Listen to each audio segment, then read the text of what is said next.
Welcome to GeeK KetchUp. I'm Kyle Eckert alongside Chris Heck. We're two lifelong friends with a passion for all things geek. Whether it's gaming, movies, television, wrestling, comics, whatever. If it's nerdy, there's a good chance we're into it.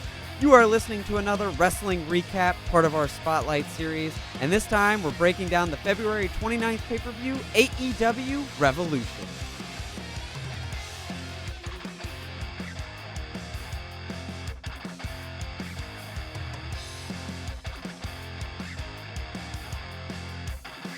Once again, before we get started here, Chris and I would like to take a moment to say thank you to everyone that's been listening. We are beyond thrilled that you've enjoyed the show, and if you'd like to help us spread that joy, the best thing you can do is share us on social media and with your friends. Catch us on Twitter and Instagram at GeeK on Facebook, GeeK Podcast, and of course our website, GeeKKetchUpPodcast.com. Thank you so much, and remember to stay saucy.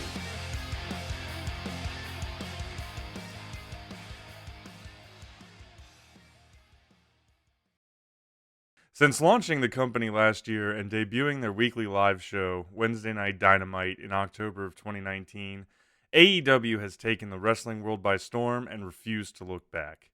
At that time, they were establishing a new worldwide brand and immediately became a legitimate competitor to the WWE as the Wednesday Night War exploded into action.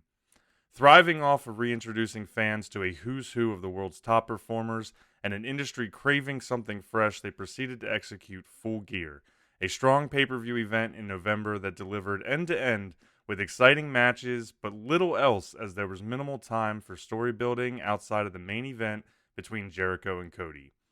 However, last night's Revolution event was the opposite, bringing us a card stacked top to bottom with payoff matches for feuds that have been escalating for months in various ways.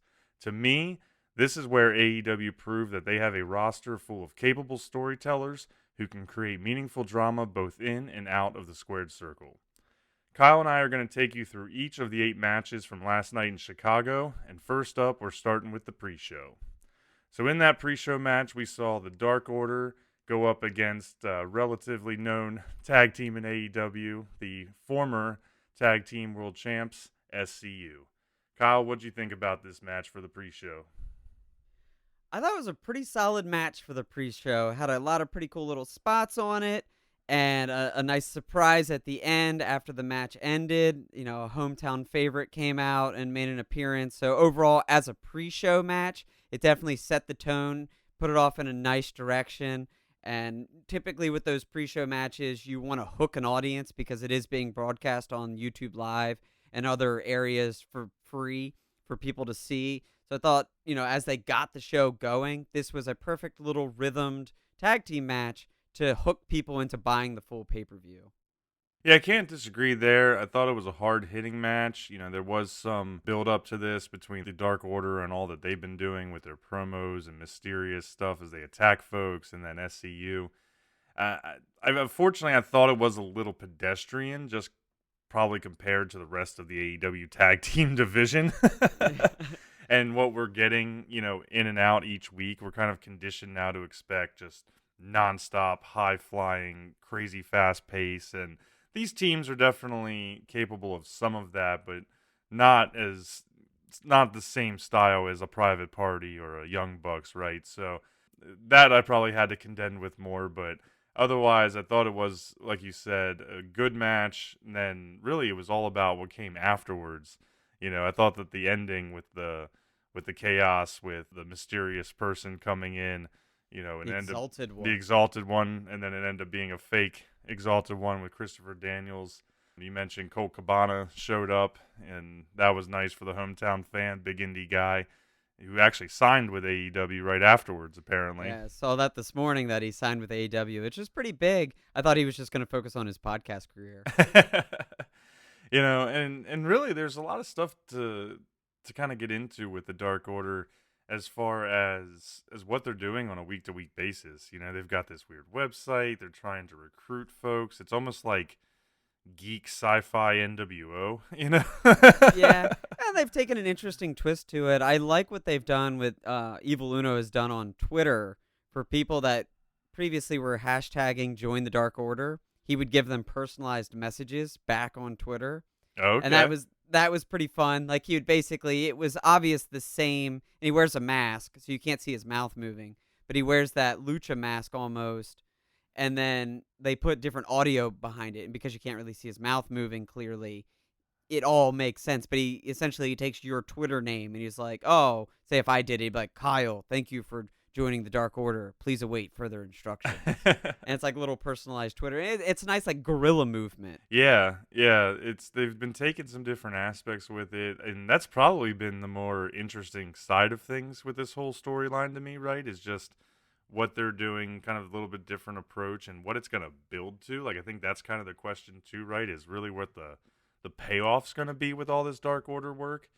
But it did make for a fun opening pre-show. I really like the combination moves the Dark Order does, where they were like tossing the enemy, back and Yeah. forth, and then they finish with that power bomb. I thought that was kind of interesting for those two guys because Evil Uno's a big dude. You can tell he's got some power, and then Grayson is a little bit smaller. He certainly has some strength to him. I thought it was interesting that Grayson, being the smallest guy in the ring, between the two, between Kaz and Scorpio Sky on SCU side, and Evil Uno and Grayson on Dark Order side, Grayson being the smallest guy in the ring had all the strength spots. He was the one doing all like the heavy That's lifting a good point. and the double where they, I guess he had Kaz in a powerbomb position, and then he looked like he was gonna fold out of it, but then he lifted him back up and slammed him down. That's a good I was like, point. it's weird that the smallest guy in the ring is doing this. Why not the three bigger, clearly more muscular ones? But, to each their own. It does give them a unique feel. Yeah. Nah, it all worked out, and ultimately we saw the Dark Order, steal the win with the pinfall. And I know we kind of just touched on it, but as soon as that happened, of course, it just digressed into full chaos. The little minions of the Order came up and attack SCU. We get the Cole Cabana come in, and then really Christopher Daniels. I was actually hoping that with that we were going to see the Exalted One, but clearly they weren't ready to give us the payoff there. Yeah, not yet. Not Yeah. yet. There's a lot of rumors about who that could be. And I don't know, you saw Raven was on AEW Dynamite Yep. last Wednesday. So now there was like, oh, Raven is the Exalted One. But a lot of rumors are pushing towards Matt Hardy because his contract is up with WWE. Right. I'd rather see a Matt Hardy just because he's more capable in ring than Raven is right now. But, one of those older guys could definitely work. I think just broken Matt Hardy would fit in perfect with that, right? Yeah, it would be perfect. Take Yeah, it it to would be another level. too good. Let Matt Hardy get back to that full broken universe. Yep. And Raven, you're right. Raven's just too old to be leading a band like that. I just don't know how, like, at least with like Hardy, like you could actually build to Hardy being in ring with somebody, right? Like whether it's a Christopher Daniels or somebody like you. And I know Raven's still wrestling to some extent, but I feel like the two of them don't compare too much as far as in ring ability at this point in their career. Just overall athleticism at their age. I'd agree with that. Yeah. Well, and Hardy was always a more athletic wrestler than Raven was even back in their prime. But definitely more to see there. I thought it was one of the bigger open-ended questions that they had from the night, especially in a pay-per-view where it felt like it was going to be all payoffs all the way through with all the builds and everything. But I guess you don't want to spoil something like that too much on a pre-show. And in the world of wrestling, things have always got to be moving forward. Like, you're always looking towards the next AEW Dynamite or the next pay-per-view. Like, storylines don't stop. That is true. Speaking of not stopping, we aren't going to stop here. We're going to move right into the main card. This pay-per-view kicked off fast and furious coming out of that big turmoil at the end of the pre-show, and they ran right into the match between Dustin Rhodes and Jake Hager. This was the debut match for Jake Hager, formerly Jack Swagger of the WWE, if you don't know. He's currently the Muscle, the big bodyguard for the Inner Circle and Chris Jericho. And this is one that has been building for a good couple of months. I mean, this match dates all the way back to almost the beginning of AEW Dynamite, where Hager, shortly after making his debut, he broke Dustin Rhodes' arm when Jericho and Cody were feuding to set up Full Gear. So this was a long one in the making, a true blood feud, if you will. What were your thoughts on this one? I really liked it. I thought the weirdest thing of the whole match was Jake Hager making out with his wife right before the match started, and then of course later in the match, Dustin Rhodes on the side of the ring getting a smooch in, and he had all that face paint on, so obviously it got on her face. But it was a really good showcase of Hagar's overall strength as well as his MMA style.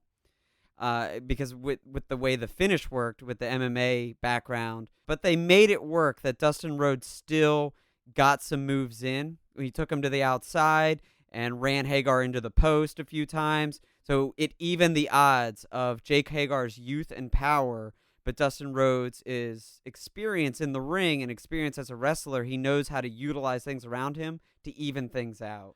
Yeah, I mean, he definitely took Jake to the edge. You could tell, towards the end. I almost thought Jake looked a little blown up, honestly, and maybe that was just part of it to help show that Dustin was able, even as an older guy, to take him to his limits, and he really had to pull it all out to get over it. I thought, honestly, it looked like Hager had a little ring rust. It had been a while since we'd seen him on a live pay-per-view event or even a live match of any kind. He might have been doing some smaller promotion stuff, since he left WWE, but mainstream wrestling, this was the first match we got to see of him. He definitely took more of the MMA route. He had some moves that were very Brock Lesnar like when he opened up the match. I thought when he ran him into the corner and just started giving him the shoulder knees. charge and Yeah, the knees. yeah. I was like, why does every MMA guy have to do this immediately? But all in all, I think it works. I think he's going to be able to build a good character coming out of this. I just hope we see him more on Dynamite and actually start wrestling. Yeah, it'd be nice to see him run through some guys and get more matches on television to prove his legitimacy in the ring. Yep. Just because they keep saying, oh, he's got this MMA background, he's undefeated, and when he fought for Shogun or whoever he fought for, and this and that. So you keep telling us he's a badass, but it's time that you show us that he's a badass. So maybe they throw him some jobbers and crush some people in the early going here in the next couple weeks. Yeah, most likely. I definitely felt like he needs immediately new ring attire. It didn't seem to be working right off the bat there. I don't know if you've had any thoughts there, but it just seemed odd. His shoes looked too small, and then his shorts looked super tight. It just didn't look like it fit together. He's too big of a guy to be wearing things like that. Yeah. I wouldn't be opposed to him going back to just the regular college wrestling singlet. Yeah. That he kind of wore in his WWE days. But then again, kind of what Wardlow wears. Yeah, that could work. That could work. That would work. Or Rob Van Dam, he wears something similar. It's just a little more flattering to a guy with some size. Yeah, it just the proportions looked off, and I know it's kind of a nitpicky thing, but it was just something when we were sitting around watching it with the buddy that was here. We started talking about some of that, and it just he's such a big guy. It looked like he was just wearing tiny clothes. Yeah. And it's awkward when he's so tall because Jake Hager is 6'6", 6'5". Yeah. So when you're wearing trunks, knee pads, and then shoes, you get this weird break between the knee to thigh. Yeah. And that just never looks right with really tall people. Go with the pants or something, It was a super hard-hitting match. I like that they set the tone for the pay-per-view, very aggressive. We are going to beat the hell out of each other, and it really just set everything off for the rest of the show. There were some funny moments. You alluded to the kiss. I thought that when Dustin went over and stole the kiss from Jake's wife, it was a great Gold Dust-esque move. Yeah. When Gold Dust would get guys into the corner and then kiss them and all the makeup would go, it just struck me as something like that, a callback from his previous days. But it really cracked me up because from there, towards the end of the match, Dustin delivered probably the slowest Canadian Destroyer of all time. Yeah. Yeah, the Canadian Destroyer. They called it the Code Red. The Code Red. The Code Red, and it was... yeah, he was like, oh, he added that to his repertoire back in his match against Cody, and I'm like, he probably shouldn't do that one too much anymore. His power slam though looked amazing. Yeah, the power slam was good, but then he goes for the Code Red, and literally it was like he was in slow mo. He kind of jumped up all all old man like, and then he kind of like slid down him, and then like Jake had to like jump backwards, to make it work, and it just looked terrible, to be honest. But apparently everybody these days has to do a Canadian Destroyer, because I think we saw 3 or 4 of them in this entire pay-per-view. I just kept marking them in order as I went through. It was like, there's the second, there's the third. Yep. I did the exact same thing. I have a running tally of all the different, the Panama Sunrise, the Canadian Destroyer, Code Red, whatever you want to call it. It's the same move. Yep. And there was a few matches in a row where they all went down. Yeah, it was so odd. But other than that, the match still came out pretty good. Probably wasn't the greatest match of all time, and definitely wasn't match of the night, but it satisfied that feud. Ultimately, we saw Jake Hager win after choking out Dustin Rhodes with a standing triangle submission, and that led to the referee calling for the bell. I expected Hager to win this match, even though everybody seems to really, really love Dustin Rhodes still in the twilight of his career. But how did you think about the finish? Oh, I thought the finish was exactly what I thought it was going to be. This was maybe the easiest match to predict on the card. You've got Jake Hager in his 30s, 40s. He's meant to look like a monster. You've got Dustin Rhodes in his 50s. And while he looks great in his 50s, he doesn't need wins to be over. And it's Hagar's debut match. It's exactly this. Everything ended the exact way I thought it would, in that it would be a hard-hitting, big-time match, but then Hagar would get the win in the end, because there's no way you're going to have a guy of that size lose his debut match when you want to bill him as a monster. For sure. Well, moving next over here, I honestly thought after seeing that this match that it really stole the show. Second up, we had Darby Allin versus Sammy Guevara, and really out of all the matches on the card, this was the one I was kind of overlooking going into it. I knew Darby puts on great shows. I knew Sammy puts on great shows. But it made me eat my words, because from moment one, if Dustin and Jake Hager set the pace really well, Darby and Sammy took it to, notches significantly above where it was. I mean, it just turned it up to 11 after Jake and Dustin put it at a solid, like 8, 9 to get things going. What did you think here about Darby and Sammy? They were moving at 100 miles an hour. Just as soon as Darby Allin got in the ring, they started going 100 miles an hour. It was wild. From the opening suicide dive of Darby Allin, which I don't even understand the geometry behind how he dove through the ropes and like morphed through the pole. Like, how did he not hit the pole at that angle? Because so Sammy Guevara was standing directly outside the ring behind the turnbuckle, Yep. like on the ground, and he somehow dove through the middle ropes, missed the pole on the turnbuckle, and hit Sammy Guevara. And I was like, how did he do that? Like, what angle did he dive at to make that possible? It totally blew me away. And then there's a few other suicide dives, just nonstop action.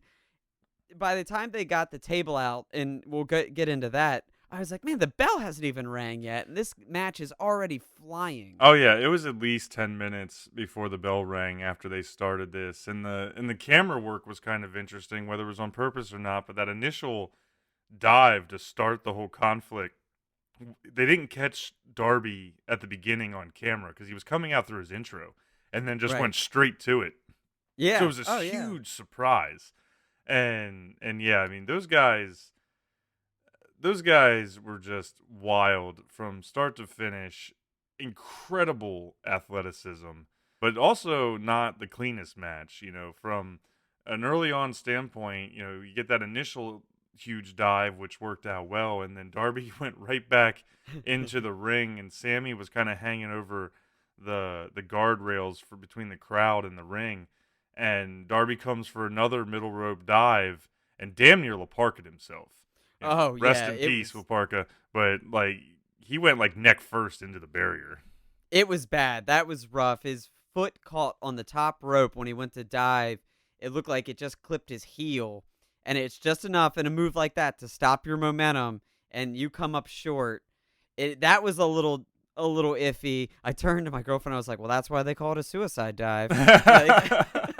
Like, because that move was wild. But these two young guys just throwing their bodies around. And like you said, it wasn't the cleanest match. There was a few hiccups. There was a move later that Sammy did off the turnbuckle. It was kind of like a knee stomp to Oh Darby yeah. on the outside apron, and it slipped and honestly looked like he put his foot straight through Darby's throat. Yeah, we Um, all kind of cringed because it looked like he had missed it wrong, and his full weight came down on Darby.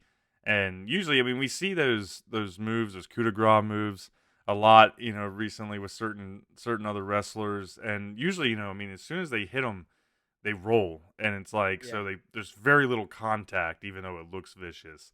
And this was total opposite. I mean, he came straight through him and then kind of fell off of him, and we all cringed because we thought the same thing. Like he just throat stomped him and It killed just him. throat stomped him on the apron, which, as we all know, the apron is the hardest part of the wrestling Yep. ring. So that is rough. Like while there was a few missed spots, they're young, they're athletic, they were able to keep it rolling. Oh yeah. So, and that's kind of the nice thing about the match. Like while they did have these hiccups, the hard hitting nonstop action of it made it seem okay.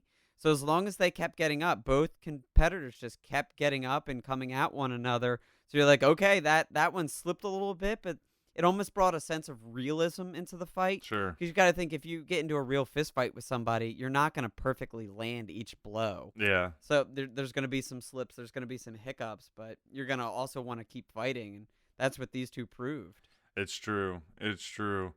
Well, and as we kept moving through here, I think still before the bell actually rang, we've gone through all of these big hits. I know that Sammy at one point smacked Darby upside the head with his skateboard that looked kind of vicious, and then he pulls out a table.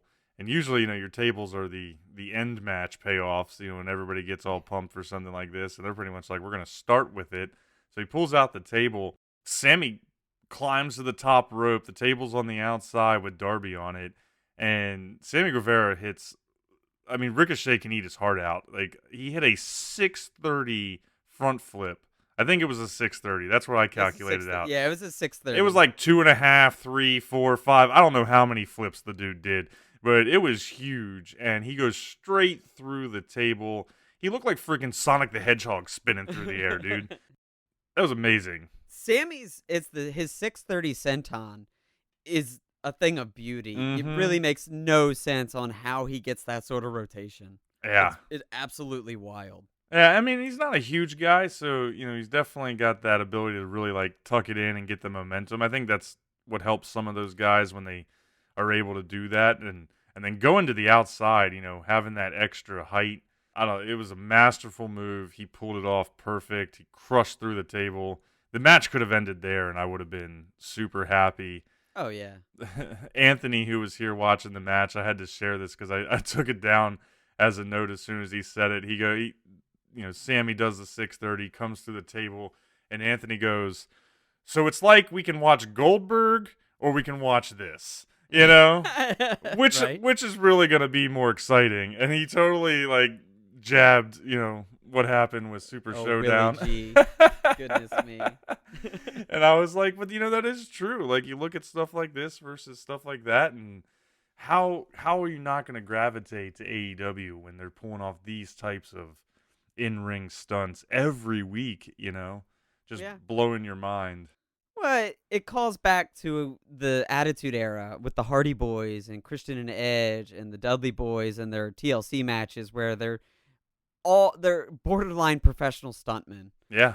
Where they're just putting their bodies on the line, jumping off ladders, going through tables, just doing insane spots. It's that callback that we miss. There's so much of that, that AEW gives you that we had as kids. That's the way wrestling was when we were kids watching it. And to see them do spots like this, you're like, oh man, like this is the parts of wrestling that I miss. For sure. Especially just being every show. Like you're gonna get some of this in every AEW show. And it really makes it must watch television. Just like what are they gonna do next? How are they going to continue to raise the bar? And actually, one way they did it was, well, I don't know. Darby showed the world how to do an actual Canadian destroyer. So there was number 2. Yeah. Canadian Destroyer number 2. It wasn't enough. He saw that Dustin Rhodes struggled with it. He wanted to make sure everybody knew this is a real Canadian destroyer, and he dropped one in there. But I thought really actually with all of what we just talked about, I thought that what was even more impressive somehow was Sammy just showing off really another level of athleticism when towards the end of the match they're both up on the top rope, kind of jockeying for like a superplex type maneuver, where they're locked up arm and shoulder, and Darby pushes Sammy off and Sammy moonsaults off the Yeah. rope, lands on his feet, comes running back, jumps straight up to the top rope and grabs him, and then does another moonsault with a Spanish fly onto Darby. And it was just like, what, two moonsaults within 10 seconds? I don't even know. Yeah, it would be a moonsault, and then let's not pretend that the leap from the mat to the top rope is not an easy leap. Oh, That's yeah. probably a 4-foot vertical. At least, yeah, it's like a 4 or 5 foot box jump. Yeah. And that's impressive. And they didn't hesitate. And that's the trust that the two guys show in each other, that when they went to hit that Spanish fly, a lot of times if it's not hooked right, you see a moment of hesitation and let's get the lock right. There's nothing wrong with that. It's professional wrestling. You got to work together and nobody wants to see somebody get hurt. Yep. But these two dudes, in absolute trust, being like, okay, we don't have it locked in perfectly, but go for it. I'll flip with you. And it looked, I mean, another kind of, it wasn't perfection, but damn, did it look like it hurt like hell. Oh, yeah. Oh, yeah. And Sammy does great selling. Like he is probably one of the best sellers in AEW right now. He's super dramatic. He gets over the top. We saw how awesome it was when he took that super kick a couple of weeks ago and just like broke in half, literally. But I really thought that he did a good job all through this match selling, and I was kind of expecting that he was going to get the win. And then it went the other way. We saw him set that up, really. He was going for the pin, but Darby kicked out. They have a little bit more of a tussle, and then Darby does this. I didn't really know what to call it, but he did this, like, over-the-top stunner right before he did the coffin drop to win. Oh, yeah. I don't know what that's called either. It's like his signature Yeah, setup. I didn't catch the name, and that's on me, but it's like one of those rotating DDTs, where they get up on their neck and they spin around a little bit, or they come over the top and then they drop them into something, but it like finish in a stunner in a way. Yeah, and that was that exact moment, the way Guevara flipped out of that and sold. I was like, Mm-hmm. man, Sammy Guevara is. I have it in my notes as well. Like his selling is so good. Yeah. Like it's rock level flopping. You know. Yeah, he's up there. Yeah, Rocks. Michaels came to mind when we were watching it last night. Just those oversells, and some people don't like that. I think it actually is hilarious and adds a lot. You can't do it every single time, but as a match goes on and as the tension continues to build, you get those more dramatic sells, and I think it just kind of elevates it a little bit more. Yeah, or it gives you a quick chuckle to like lighten the tension That's when you're true. afraid these two dudes are about to kill each other for real. That is true. That is true. But after the stunner move, like I said, Darby goes up to the top rope. He hits his classic coffin drop and pins Sammy 1, 2, 3. So Sammy just can't get real wins, despite how hard he's working. Just can't get there. And Darby Allin on the comeback, getting the win. It's not bad. I predicted that Sammy would get the win here. I thought he would have some shenanigans, as I exactly put it up when I tweeted it out. I was like, he's gonna win by some sort of like heel dastardly move, or maybe the inner circle's gonna come out and Proud and Powerful is gonna help him. Yep. But we didn't see that and gave him Darby the clean win. Although I don't expect this feud to be over. That's very Like, possible. I know that it was a bit of a payoff after Sammy hit Darby in the neck with he like hurt his throat with the skateboard and everything a few weeks back. Yep. And so this was him coming back and getting revenge. I still feel like we'll see more of Sammy and Darby in the future. I think we should, and Darby seems to be getting a really strong following from the fans. When he shows up on Dynamite, he gets pops. And last night, he got pops, for being kind of a guy that when they first came out, I'd say, like, I was like, all right, that dude's talented, but wasn't high up on my radar when you've got Pac, Omega, all these Yeah. other stars. Darby seems to really be kind of creating his own momentum. And it's probably one of these situations where AEW really is going to need a different title belt other than just the men's world heavyweight. But like, I could see these guys battling it out for some sort of intercontinental type belt or U.S. champion type belt, whatever it may be. TV or something. Yeah, a secondary men's belt. And it's like, man, this would have been an amazing match for something like that. But I just feel like Darby is doing a great job, for whatever reasons, forcing their hand because the fans are just gravitating to him. He's got a good look. He's got great in-move set. And if he keeps putting on matches like this, then he's only going to get more popular. Yeah, 100%. As soon as this match ended, I literally thought for sure that it pretty much stole the show. You know, it was early, obviously, but I'm looking going, I did not expect this match to be this good. That was insane. This is going to just pull away and just somehow be match of the night. And then the next match happens. And AEW and their freaking tag team matches just never cease to stop. They just keep pushing the metal. They just keep pushing the bar. And so the next match on the card was the tag team championship between current champions Hangman Adam Page and Kenny Omega versus the Young Bucks. And wow, the excitement, the mind-blowingness of this match, just spot after spot after spot after spot. It was just incredible. They told some serious stories leading into this, but then also during this match, and it seemed like the story just kept escalating with the questionable stuff that's going on between Hangman Page and the rest of the Elite. I don't know. This match had it all. What were your thoughts? Let's jump right into it. I 100% agree with you, and there's so many things you just said are things that I have like on my notes about this match. Like literally, Sammy Darby ended, and I was like, "Damn, that might be match of the night." And then this match, the tag team championship match, kicked into full gear, and I was like, "Wow, okay, never mind. This is match of the night." The Young Bucks might be. They talked about it on the broadcast, and then I wrote it down for real. Like, the Young Bucks might be the best tag team I've ever seen. Like, just with their tag team moves, their abilities, that it's more than just high-flying, crazy super kicks and in-ring action, but they're telling stories, long-term stories, both in and out of the ring. That is what good professional wrestling is all about. For sure. And it was on full showcase last night with this match. I completely agree. They have blown me away. You know, I picked them as best tag team when we were talking about some of our best ofs a little while back. They never put on a bad match, in my opinion, at least not in multiple years. I did think that it was kind of interesting for how good they are and how much love they do typically get from the fans. I don't know if you caught it, but at the beginning when they came out, you know, they had that epic intro. All the fans had these really cool LED wristbands that you could tell the production crew was controlling because they were doing all these different patterns and, you know, different colors, and it was all synced in. That was a cool aspect. But the Young Bucks were getting booed. Yeah, they were. And it wasn't hardcore boos, but it was enough to be audible. And I could not believe truly how much Adam Page was getting popped. Like, no matter what Hangman did, you know, he's doing heel moves. He's spitting in the Jackson's face, being a total ass. He's trying to take everything to the next level and, like, hurt guys with some of the things that happened through the match.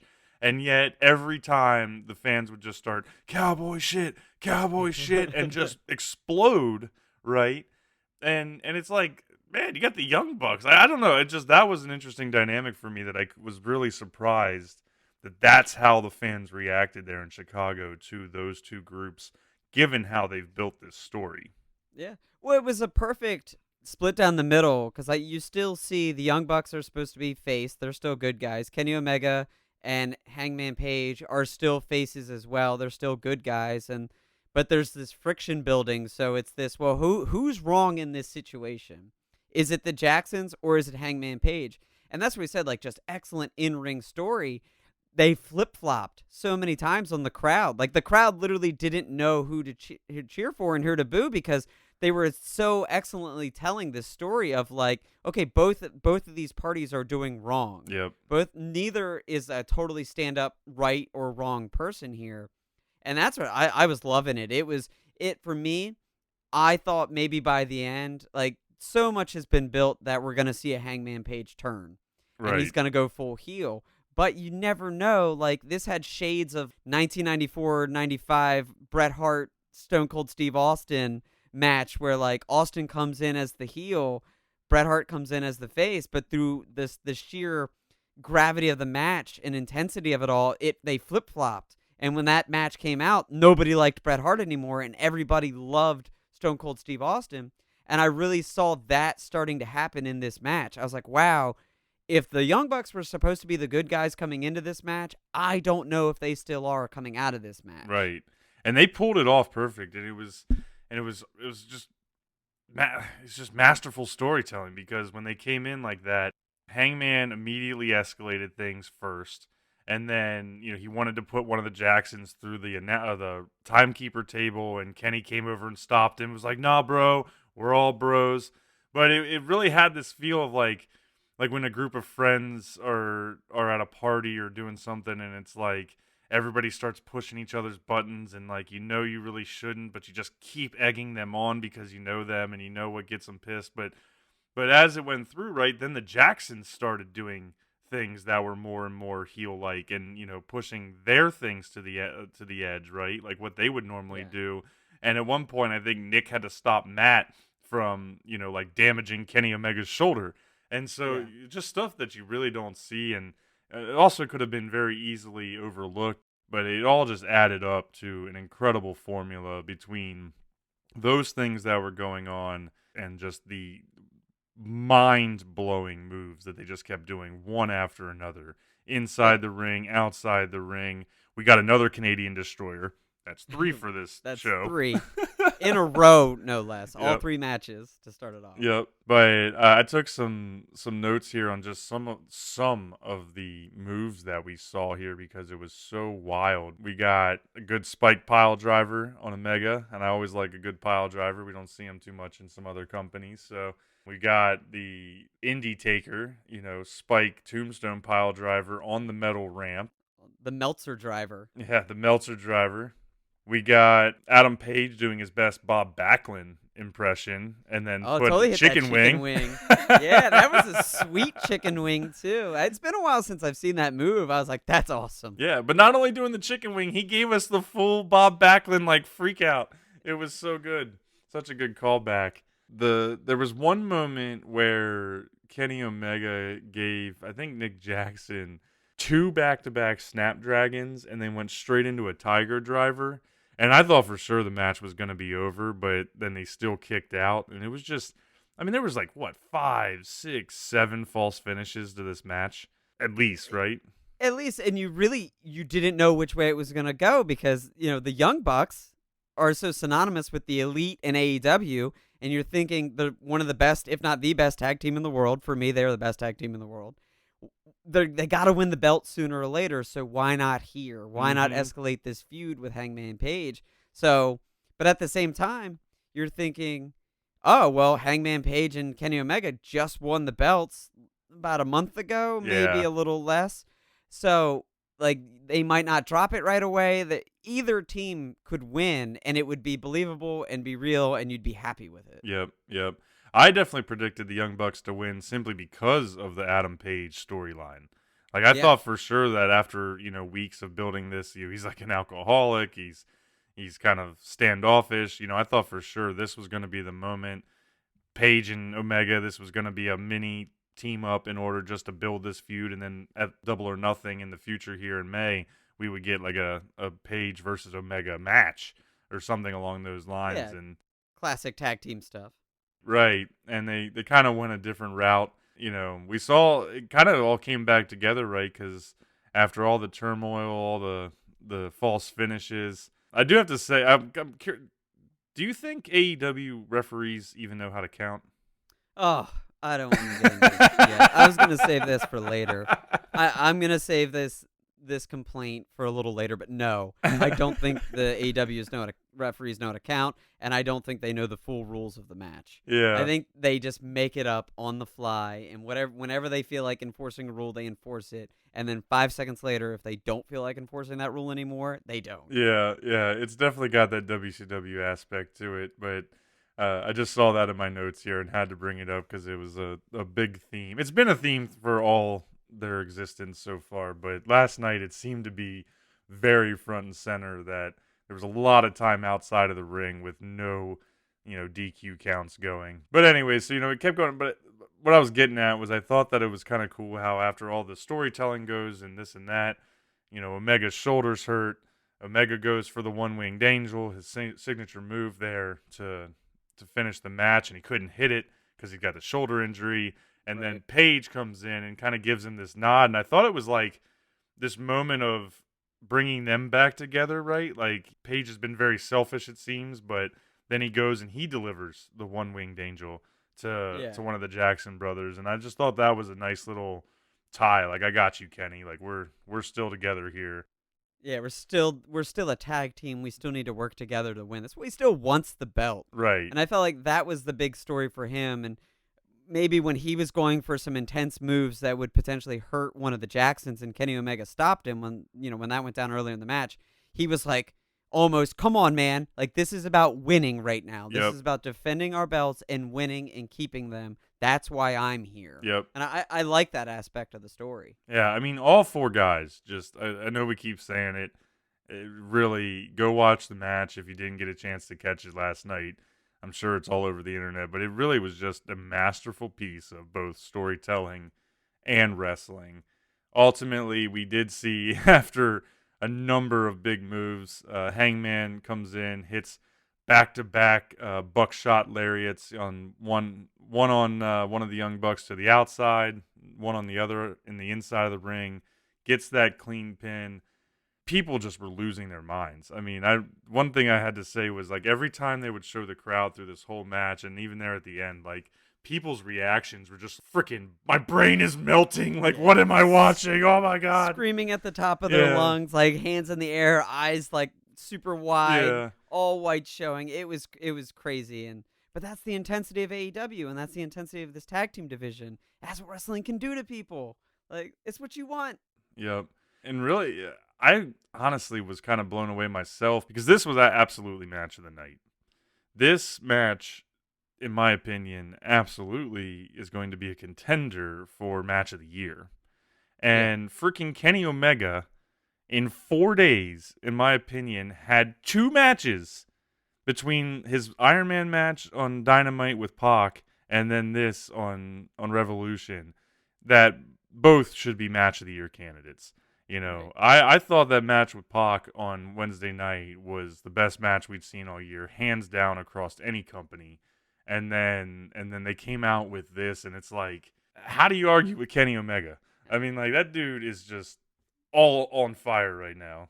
And good for him, because for a while people were saying, "Oh, Kenny Omega isn't what he's all cracked up to be." Like when AEW first got going, people were like, Kenny Omega is one of the best wrestlers in the world, like easily a top 5, maybe top 3, maybe best wrestler in the world right now. And a handful of other people were answering back like, "No, Kenny Omega is not all he's cracked up to be. He's not that good." But then he delivers on 2 matches like this, 4 days from each other, and you're like, "Okay, Kenny Omega is legit." Yep. And most guys, you see, like, you'll have a big match and then they'll come out, say it's and it doesn't have to be company specific, but just say, a Sunday night pay-per-view for WWE, and then that same guy will come out and wrestle on Monday night. And they may both be good matches, but they'll definitely be a difference in level of effort, and it's just like, it doesn't matter when you're seeing these guys wrestle. It's 110% every single time. And Omega just proved that he is absolutely one of the best in the world, given all that. So I don't know. This was we could talk about this match for hours. I know we got to move on here, but Yeah, last bit I really enjoyed was the ending tease of Hangman Page turning on Omega. Even after they get the win, everything's settled down. Omega's in the ring with the Jacksons. They're trying to heal wounds and shake hands and still be all good. And Hangman Page walks out of the ring. He's going to leave him behind. And finally, they're like, okay, the Jacksons like, all right, he's not going to shake our hand, man. He's not going to shake our hand. And they just get out of the ring. And Omega's kind of doing the, hey, like, oh, come on, come back with his back turned to Page. Page puts his belt down and then he leans back on the ropes like he's about to do the buckshot lariat and hit Omega Yeah. and seal the turn. And the crowd, you could tell, like, the crowd, there's this intensity, and there was like a silence before it was going to happen. Everyone thought it was going to go down. I think maybe even the commentators thought, like Tony Schiavone and JR and Excalibur, they saw it coming, and then it didn't. He picked Yep. the belt back up. He held the ropes for Omega. They shook hands. They walked off, and you're like, oh my God, this is just mwah, so good. Like, this turn, this inevitable turn, is building to the perfect moment. Oh yeah. Yeah, I thought it was happening last night. They kind of head faked us there, but you're right. It's another interesting storyline that we're going to have to follow moving through the next couple of weeks. Well, that puts us about halfway through the card here. We've got 4 more matches to go. It was borderline impossible to follow those 2 matches between Darby and Sammy and then the Young Bucks and Kenny and Paige, but somebody had to try. Unfortunately, it probably wasn't the best card choice here to put the women right after them because there was very little build for this match. So there was very little investment. But we did have Nyla Rose, new women's champion, going up against contender Chris Statlander. And Nyla Rose came out in a Deathstroke mask, which was pretty sweet, right? She had that full Deathstroke look. And sadly, it's probably the best thing about the whole match that happened. Yeah, this match was just rough all around. It was not a clean match, a lot of missed spots. The crowd seemed exhausted, and of course they're gonna be exhausted after the 2 barn burners that they just watched. Yeah. So, it was a tough spot for the women in this particular card where how is anyone going to follow up that match? Somebody's got to try. But you know what? Like, you got to be better. Like, if you're going to be champion or contending for a champion and there's only going to be one women's match on the card, you do need a better showing.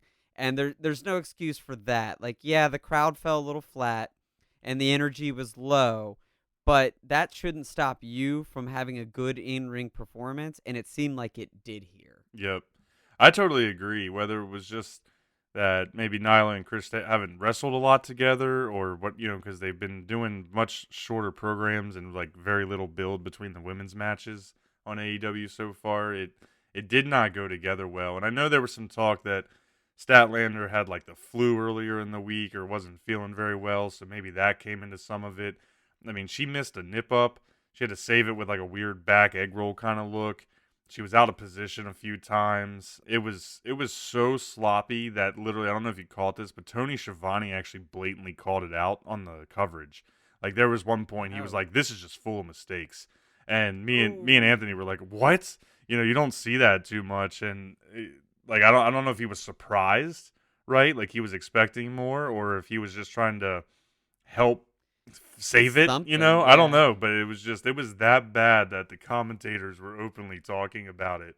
And I mean, it even got to the point where like there was one move where Chris was giving Nyla like a superplex and didn't even plant her foot on the ropes, and like it looked like she was about to drop her on her head. And I think Yeah. Nyla pretty much saved herself by like getting fully flipped over, but I don't think Chris could really deal with Nyla's size and weight, as she was trying to do some of these movers. So it felt painful. It was tough. You felt so bad for him. And so when I say, like, you need to be better, I say that as just simply critiquing them. That doesn't mean I don't want them to be better or I don't think either one of them deserve the Totally, spot, yeah, totally. because I both of them deserve to be there. They're great performers. But it was not you need a better showing, and I would have liked to see a better showing. As far as Tony, I thought Tony Schiavone and JR did a lot of just blatant calling out what was happening in the ring.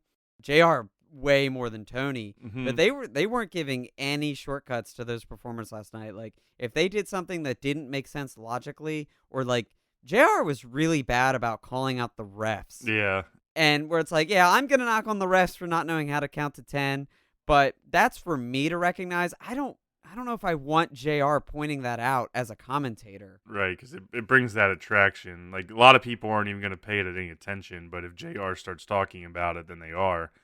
And so I know what you mean there. I definitely feel like this match did a few things for me though, even though it struggled as a match. I will say I think at this moment in time, watching this match, it solidified my opinion that Nyla Rose is the best women's wrestler that AEW has. I also think that it solidified the fact that the AEW women's division needs some serious freaking work. And it's not that they don't have talent. They just don't have talent on both sides of the coin. Like they've either got folks that are decent in ring but are horrible on the mic, or a little bit of Yeah. vice versa. But none of those ladies are at the level of the WWE women's roster, and not even close. Nyla might be the only one I think could maybe hang in there, and she needs some more work on the mic.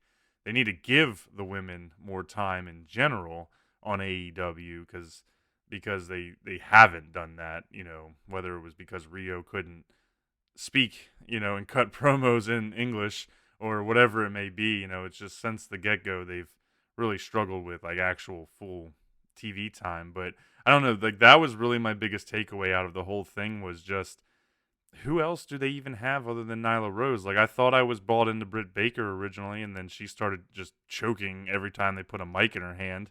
I don't know. I No, don't know if you have any there's thoughts not there, much. but I it's hard not to agree with that because it just seems like AEW has done so well with spending time and building quality men's characters and tag team characters in all the other areas. So why is it falling flat in the women's division? Like, where's the TLC?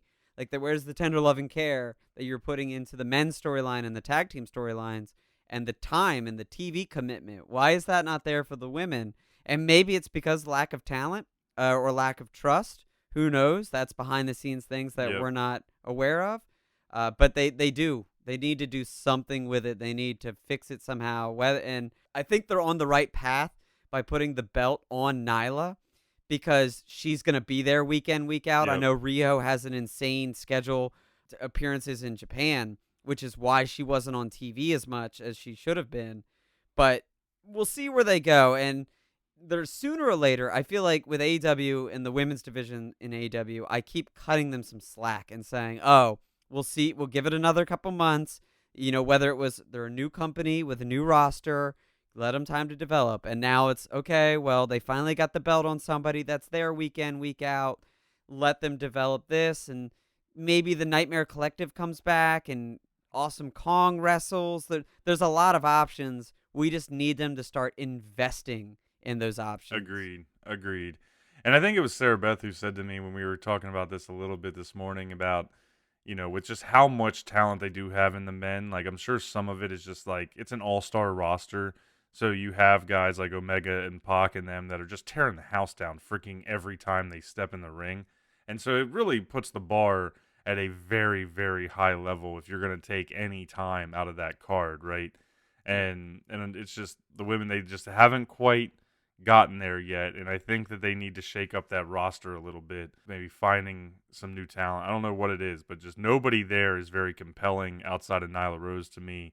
Nobody has been able to capture the audience, and so it was an interesting look. Love women's wrestling. It's on the up and up.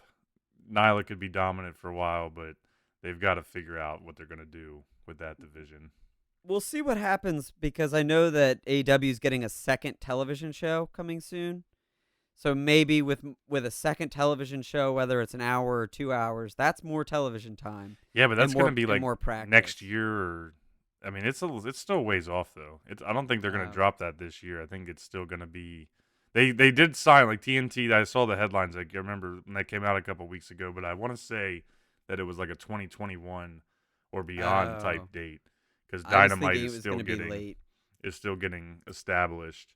Before we move on here and kind of get too far away, I know we moved from the match to more about the women's division in general. We do have to cover what happened here, and ultimately, after kind of the cringeworthy match that it was, Nyla did hit a pretty big, I think they call it the beast bomb from the top rope, and pin Statlander to really give us all some mercy and end the shit show. It was hard to watch, and they kind of just got out of there. Hopefully, I really kind of felt bad a little bit for Nyla more than anything because it was her first pay per view as champion, and I thought that was probably a big deal for her. And whether, like we said, it was Statlander having the flu or just needing more time to get her shit together in ring. It just didn't come together. But we'll see what happens moving forward. I'm sure that they'll be able to bounce back a little bit, kind of know where to go, but up from there. So now we started getting into really the matches that everybody was looking forward to. These, well, at least 2 out of the 3 had the most build out of the whole card, and it kind of took us into a little bit of a different feel and direction for the card after all the excitement from the beginning. So next up here we had the grudge match between Cody and Maxwell Jacob Freeman, MJF. Honestly, I have to say the live band entrance for Cody was pretty cool. I think that was a first in history. He had his band out there that does his theme song like we've seen at other times. Had a huge group of people supporting him. This has gone on for weeks. Tons and tons of build up for this match. Tons of sacrifice from Cody's side to get another shot at MJF. He had freaking Stephen Amell show up. What were your thoughts there, seeing Steven show up for the entrance? Green Arrow in the house. What up? I did like that. As soon as I saw him, I was like, is that Stephen Amell? Oh, snap, that's Stephen Amell. Like, I kind of freaked out. I was like, that's awesome. That's awesome. I know that they're friends from they had a little spot back in the WWE days, and then Cody guest starred on Arrow. Yep. So I was super pumped to see Stephen Amell. I wonder if it's going to lead to more appearances at AEW shows, or maybe even get in the ring again. Of course, that was my first thought, right? It was like, ooh, Double or Nothing in Vegas or something. Is Stephen Amell going to tag team? Could see it. He looked good last time he was in the ring, so we could see that.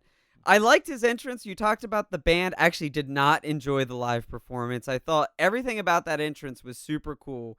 All of his team coming out with him, the visuals of it all, but there was something off about the audio quality of the live performance, and it wasn't sitting well with me. Fair enough. It always changes things. I thought that probably the thing that stole the show more than anything was the weird ass neck tattoo that nobody knew Cody had until he showed up. It was so distracting. I will say, like, the first 5 minutes of the match, like, I kept looking at it, and I know you and I were texting a little bit, like, is it real? Right. Is it not real? Is it a temporary thing, like, just for the showcase? Because it's the American Nightmare logo, so, like, the logo he's put on for himself and his family and all of that. But it almost looked so bright and so vibrant and in such a weird spot on his neck that you thought, okay, this is just a product placement. Yep. There's no way it's real. And then as it went on and it wasn't fading, you're like, oh my God, no, that tattoo's real. Mm-hmm. Like, Cody Rhodes got a neck tattoo very recently. Yeah. Had to have been within the past week before this pay-per-view. And you're right, like, it kind of stole the show for this match, at least for the first half of the match, trying to figure out if it was real or not. Yeah, it came off as a better heel than MJF did, honestly, because everybody seemed to be like, what in the hell did he do to himself? Super glad he liked it, apparently, but really, really odd. And it was very distracting, so it could not have this conversation without at least bringing it up.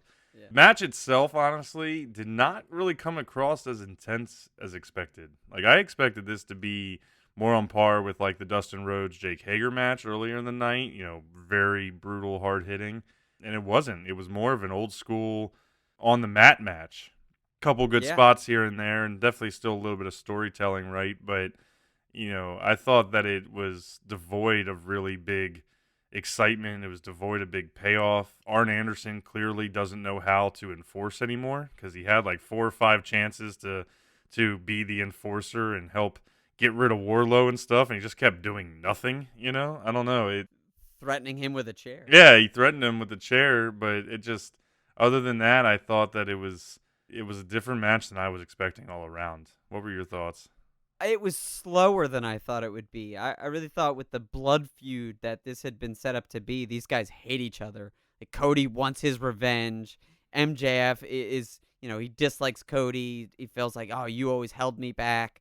It's supposed to be this, like, down and dirty.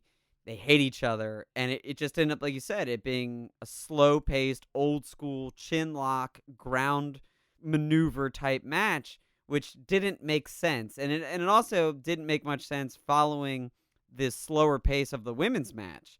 you would have thought that, okay, these two veterans would have seen what's happening in the women's match and how slow it was. We got to get this crowd back up. We got to get them energized. So let's go out there and really take it to each other. But they didn't. And maybe their plan was to do this slow pace, so they wanted to stick to their plan.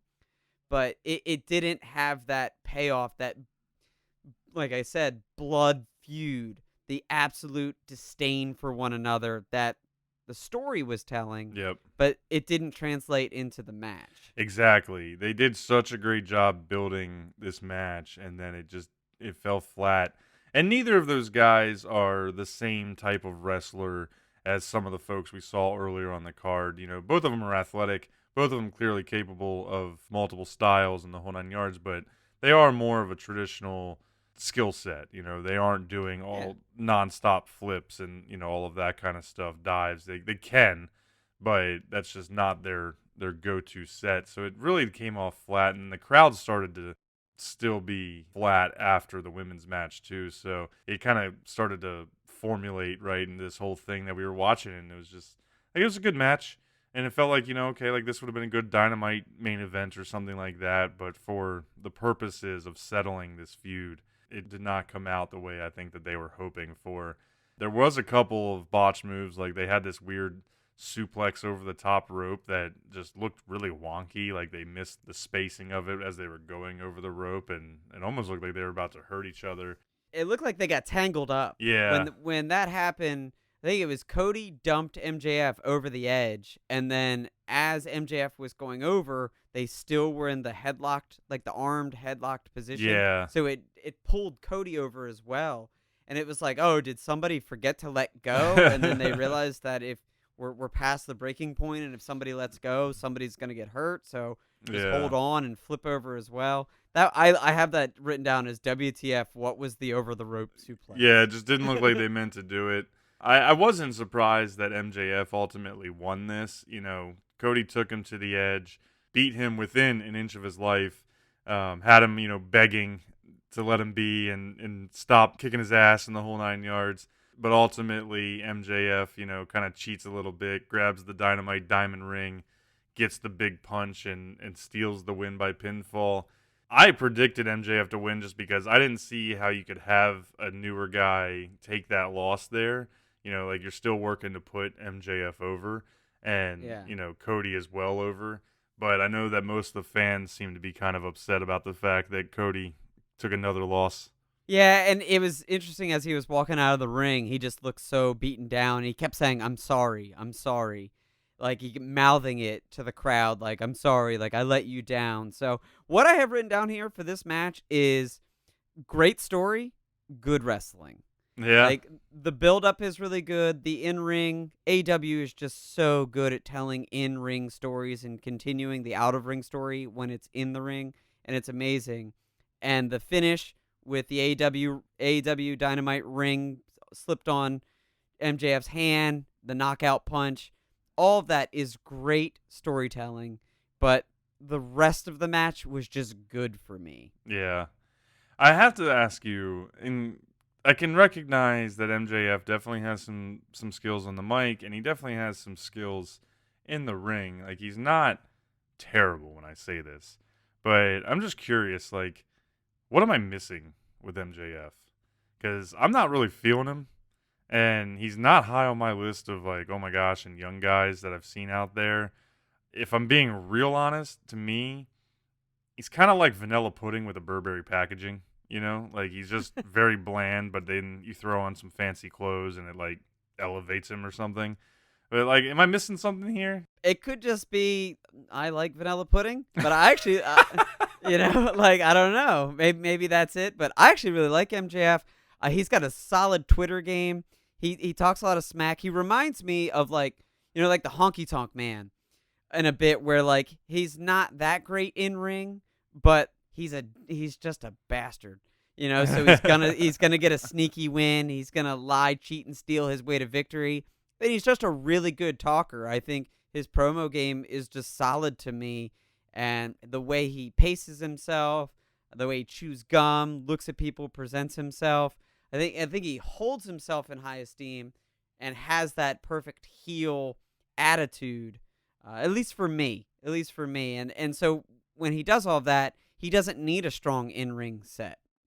And that's just my opinion. Like, if you're a really good heel talker and can really wind people up, he just has a punchable face, too. You just want to punch him. And I think that goes a long way for me. So I really like MJF. Yeah, he does. He does work good as a heel, and I've recognized he's good on the mic. It's just the total package there isn't coming through for me yet. And I guess maybe some of it too is I was really expecting last night's match to be a standout performance, right? Like he was going to do some things to really help put himself over even more, Yeah. and it just didn't really come through. So I just put it down here as like, is something that is wrong with me here? Because it seems like most everybody's like, yes, MJF, and I just haven't been feeling it 100% yet. So Could be a situation where he has a solid in-ring moveset, but they don't want to showcase it because they're already putting themselves in a situation where they have heels who are almost too popular. Because like Chris Jericho is supposed to be a heel, Hangman Page is supposed to be turning heel. So you have these bad guys that the fans like more than the good guys, that's which true. happens Pac happens a too. lot. Yeah, Pac. Like that happens a lot in wrestling, but maybe a way to keep MJF from getting into that territory is to not let you see what he can do in ring, because if he shows off the whole package, then he immediately becomes, oh, he's a great heel talker, he's great personality, and he's good in the ring. Like, oh man, I'm gonna go buy an MJF shirt. Like, no, what they want right now is for you to hate him and be like, I don't care what he says, he can't back it up in the ring. That's very true. That's very possible. It's possible, or I could just be totally wrong, and he is vanilla pudding. But I like to think that that's what they're doing to me. So you're saying that he's vanilla pudding, and there's like some sprinkles that are somewhere there. We just haven't gotten them. Yeah, he's got a chocolate swirl that he just hasn't debuted yet. Maybe that's it. I do want to say one thing, because we've talked about refs, and one thing that happened in this match. How in the world does the ref, which I believe was it Aubrey for this match? Mm-hmm. Yeah, so Aubrey, the ref Aubrey. How in the world do you stop MJF from using the belt to whip Cody, but then allow Cody to use the exact same belt to whip MJF? Yeah, it completely looks the other way.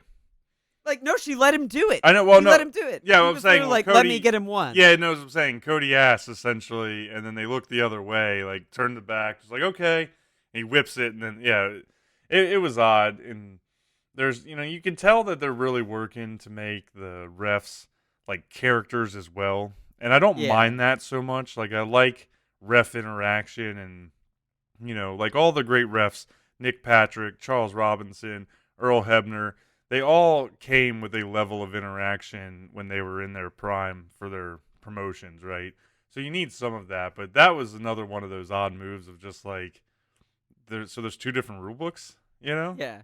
So, yeah. Is it because Cody owns this place? Like, Cody's your boss that you're going to allow this to go down? It just seems strange. And as somebody that really likes logical rules in my wrestling, for whatever reason, couldn't explain to you why I like it. But if, like, a match has a rule, then you need to follow that rule. I could not tell you how often I'm complaining about the or the closed fist punching. Yeah. And things like that, where it just gets frustrating because I'm like, it takes you out of it. Like, you get so invested in this match, and then you see things like that, and you're like, oh, damn it. Like, it shows you that it's kayfabe. It shows you that it's storytelling and a television show, when sometimes I'm so deep in it, I don't want to be reminded of that. Yeah.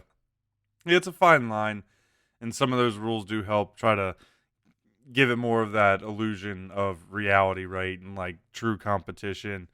And then you got to kind of suspend some of that when they do these things. But it's clearly a line that they have taken in AEW, that this is the approach to the refs. Some of the rules when it comes to counting are completely at their discretion, and not a dictated, you have to start this if there's more than one person in the ring, or if they're all outside of the ring, those kinds of things. Because it's like every tag team match turns into a tornado tag, because they don't even necessarily get on them when they're all in the ring. So it's made it super exciting. It gives them more freedom, but it also feels a little weird, because I'm with you. Like, I do like some of that consistency. Do it one way or the other, because there's other matches where they start counting immediately. I'm thinking there was a match where I can't. It may probably Dustin Rhodes, Jake Hager. That's the one that sticks out because I remember seeing Dustin Rhodes roll back in to roll back out to reset the 10 count. And so I'm like, okay, so that rule does exist sometimes. Yep. What I'd like to see, if you are going to give your refs some personality and let them do that to their discretion, introduce a ref that's like super strict about it and actually counts people out. That's true. I I would love to see that. Like, if that's the place you're gonna go. That's a good idea. That would be kind of funny. So then it's like they've got to know, like, I can't get away with stuff with this ref, but Aubrey lets me do anything, Yeah. whatever it may be. That'd be kind of interesting.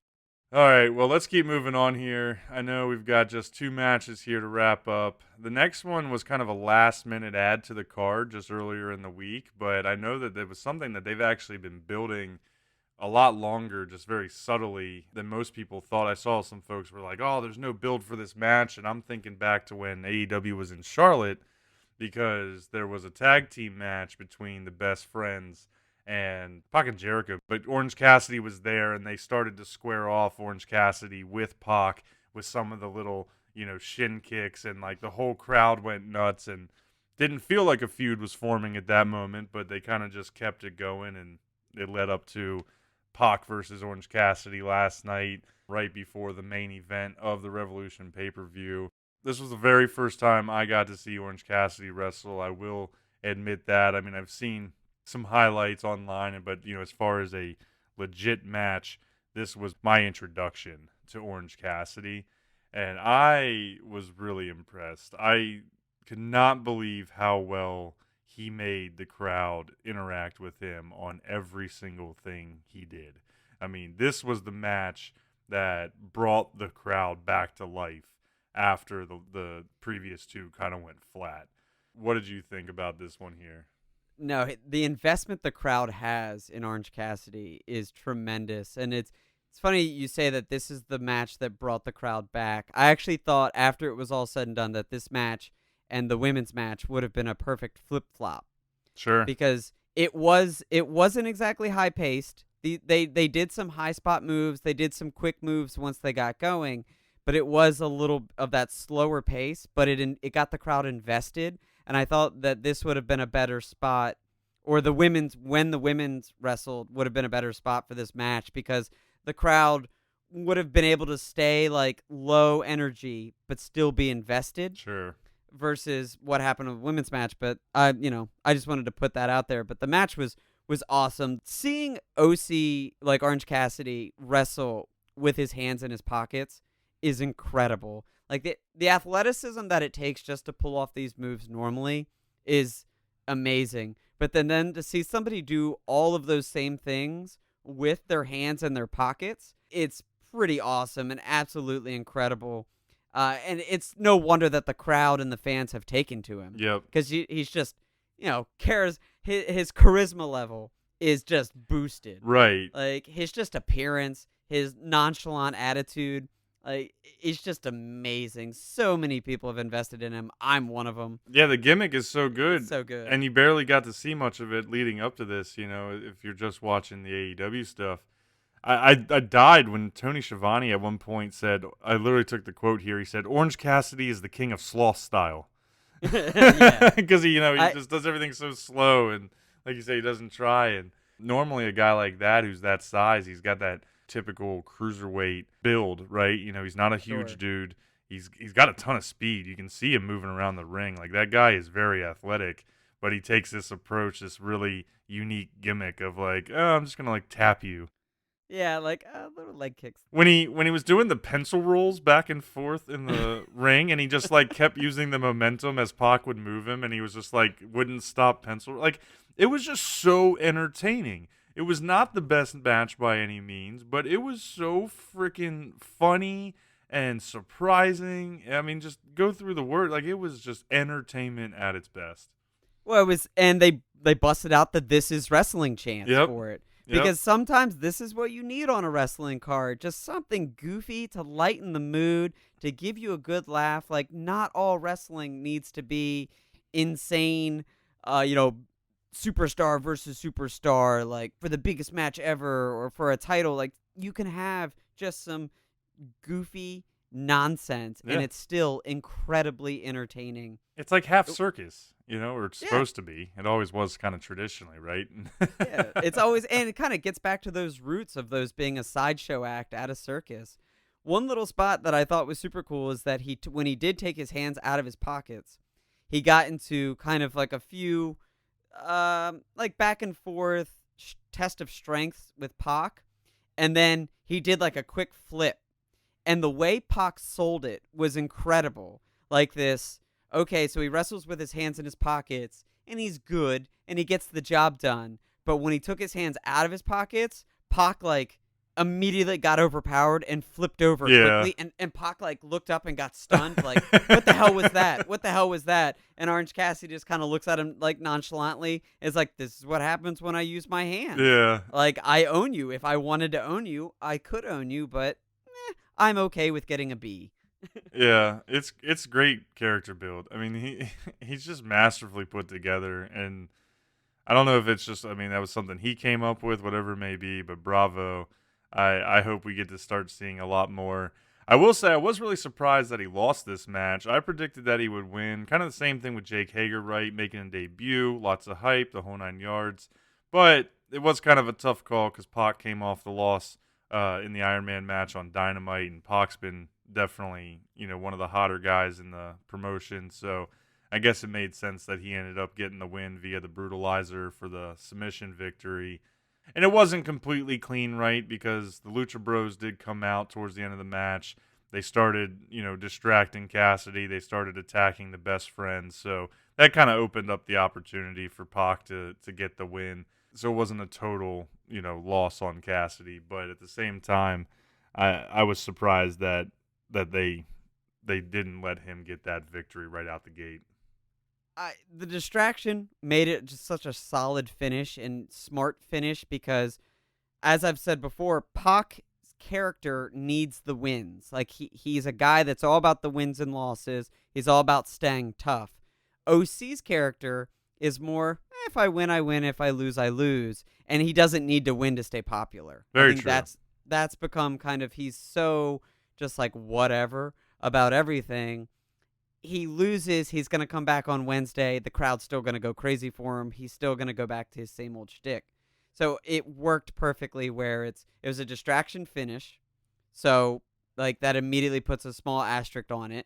So you're not totally burying Orange Cassidy. That's very Orange true. Cassidy Orange Cassidy's character doesn't care about wins and losses anyways. He's just here to have a good time. So everybody's still over. Everybody got what they needed. I thought it was a smart finish. Yeah, I can't argue with that. I guess I got to get used to the fact that part of his shtick is that he's like only half invested in anything, and so that does kind of create a different dynamic for him specifically when it comes to some of these things. So Yeah. he's just unique, and he deserves all the credit for doing that. Definitely a guy I want to watch, and see really where his limits are.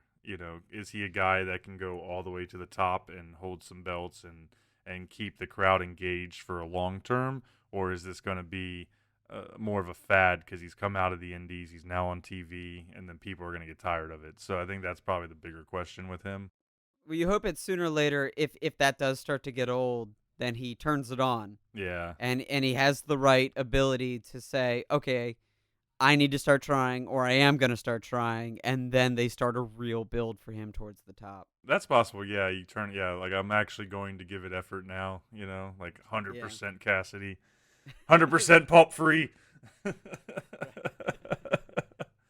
I think at one point the crowd actually was chanting like lots of pulp or something, like they were like going through different versions of orange juice, and then I just wanted to be Yeah. like with calcium, with With calcium, calcium, yeah.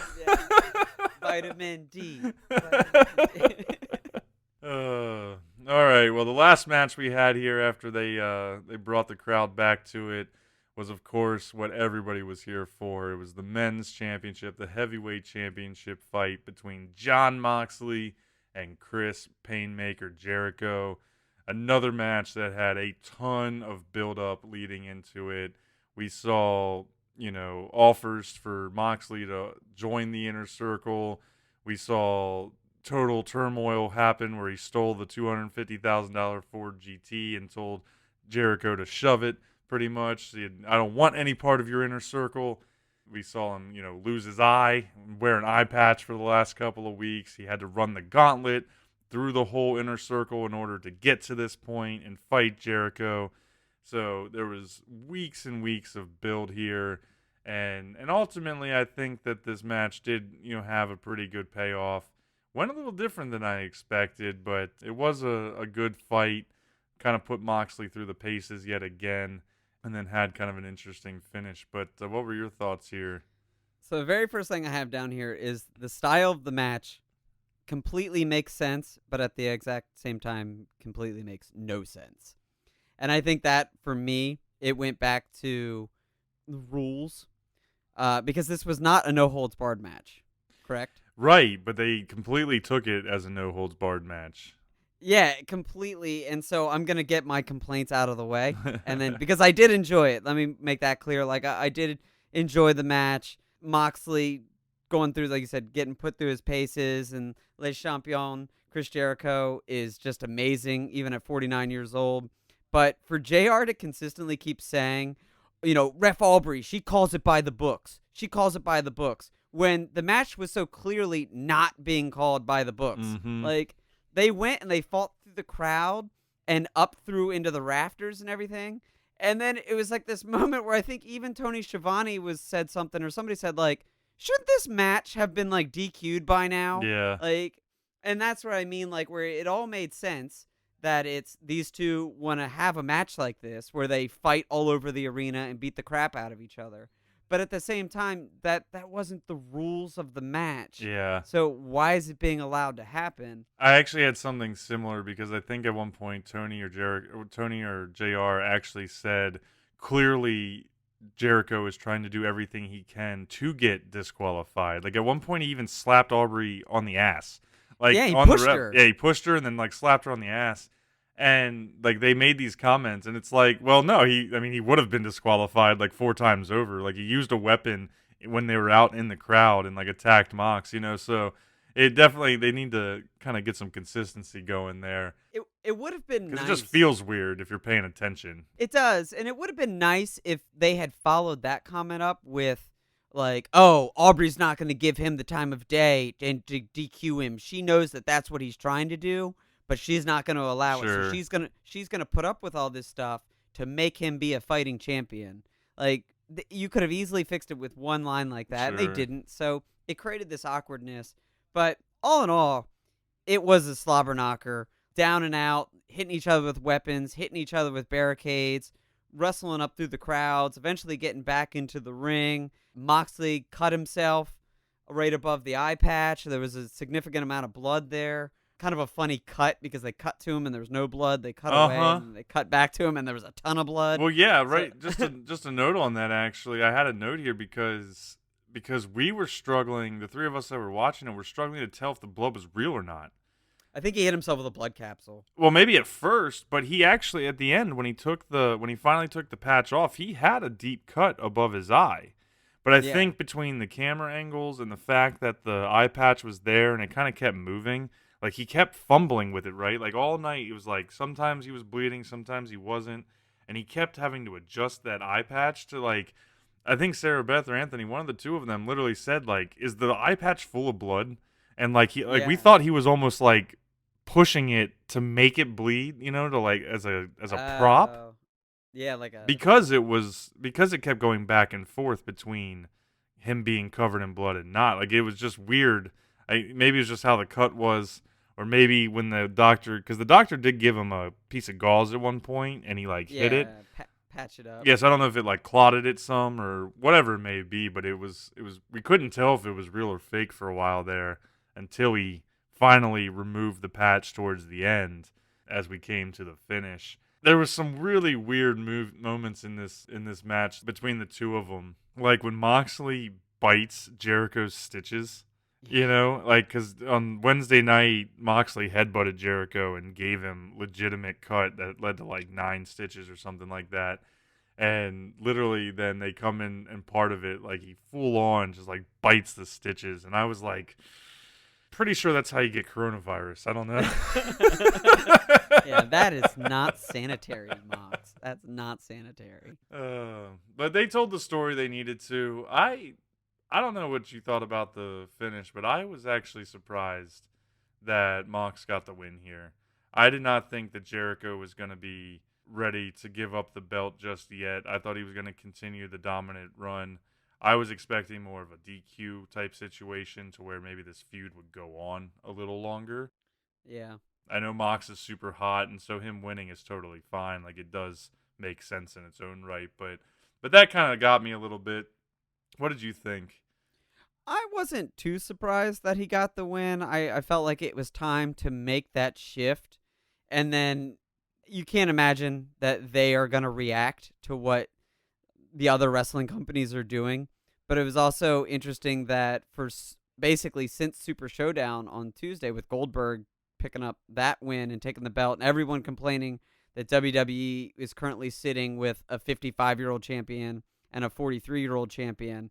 And then I was like, well, what about AEW? They have a 49-year-old champion, but nobody's complaining about that. And then the next pay-per-view, that 49-year-old champion drops the belt to a younger guy. You'd like to think that the plan was in motion to give it to Mox anyways, but it is an interesting talking point that after a few days of complaining about old champions, they make the switch and put it on a young champion. But Mox deserves it. For sure.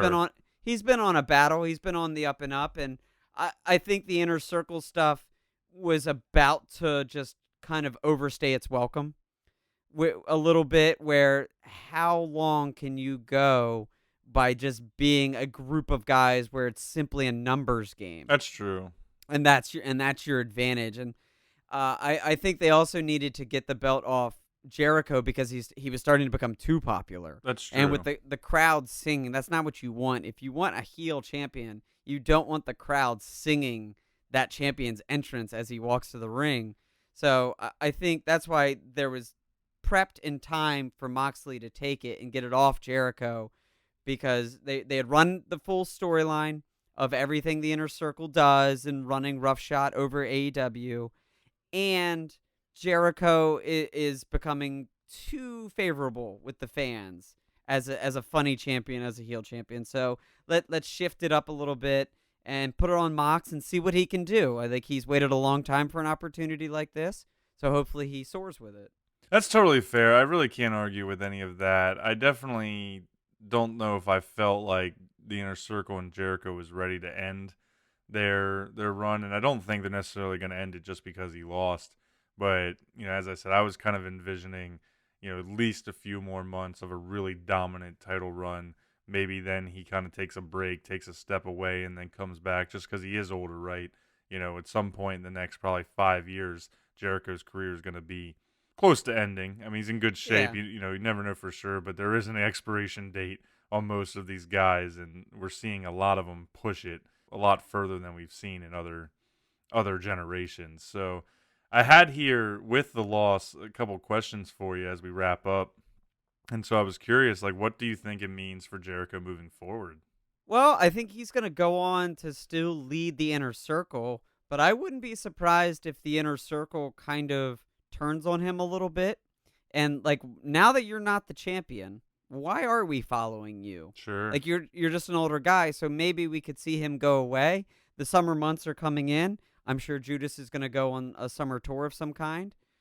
Fozzy called his band Judas. His band Fozzy. I said Judas. That's not the name of his band. Fozzy's going to go on tour for a couple of months, so I wouldn't be surprised if we don't see Jericho for a while. Maybe someone turns on him, and maybe it's not the full breakup of the Inner Circle, but those guys are all soon to be set to go on their own separate ways. Like, Hagar could have a solid singles run as a monster. Sammy Guevara, clearly awesome. Proud and Powerful are just chomping at the bit to get a tag team title shot.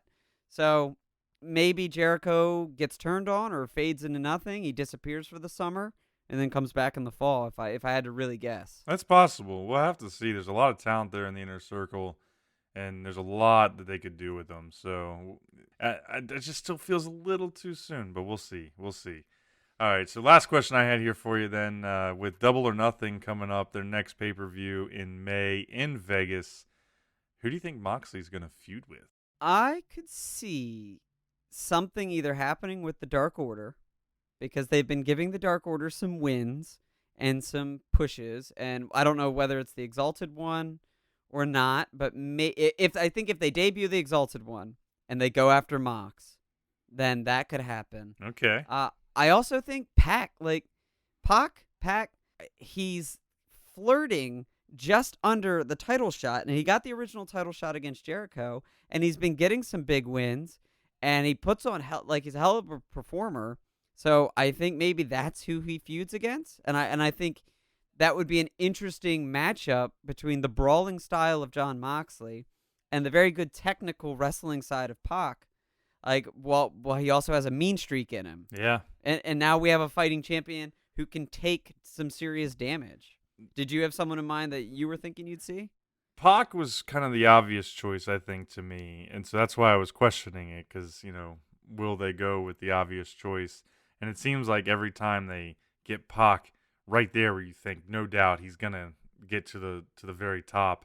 He has taken a loss here and there, and they've kind of just taken him just a little bit back, right? They chip him down. Yeah, they're controlling him, which is probably smart. Not everybody can have the belt right now. I do think, though, that Pac and Moxley would be a brutal feud.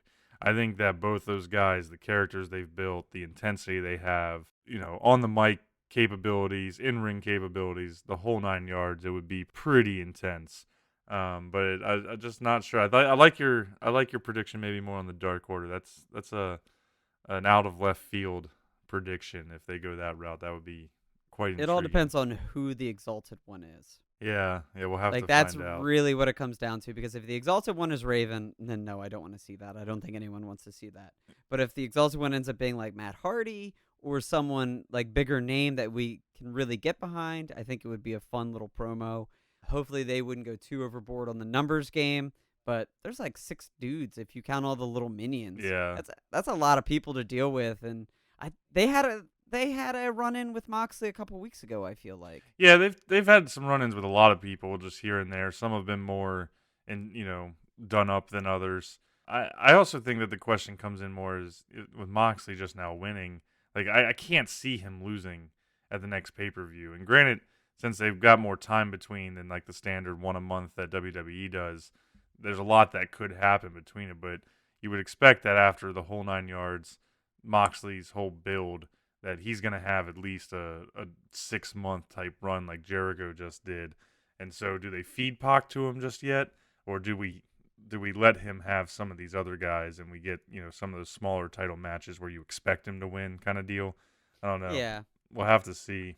I wouldn't know who to throw in that role. Like, who's ready? Pac is, when you really think about it, Pac is the only heel on the roster that's prepared to step into that role and the spotlight that it brings, but then you don't want to see him lose. Right. So we'll see how it goes. Yeah, they need another heel. They need another heel, and maybe it's Jake Hagar. Maybe Jake Hagar's like steps up and does something crazy, and that becomes the inner circle bit, because a lot of the heels are in the inner circle, but none of them are single stars that could go to that level, is what I mean. Like Sammy Guevara obviously is a single star, but like he's not quite ready to challenge for the belt. I like I'm with you actually. Now that you say Hagar, like I wasn't putting him quite in the belt, and I wouldn't expect him to win, but that would actually be a very workable angle. You keep him at the top of the promotion on the Dynamites, and then give him that early title shot to help just build his credibility. Defend Le Champion's honor. Yeah. And ultimately, probably Moxley would win in Vegas, but I like that idea. Maybe we'll pick with that one and see if that goes. At this point, AEW can do no wrong. So, like, there's been so good at everything. It's just been so good. So I trust in wherever they're gonna take us. I trust that it's gonna be good, and the matches are gonna be good, and the stories are gonna be good. Absolutely. So the Moxley era has officially begun, and we can't wait to see where it's headed.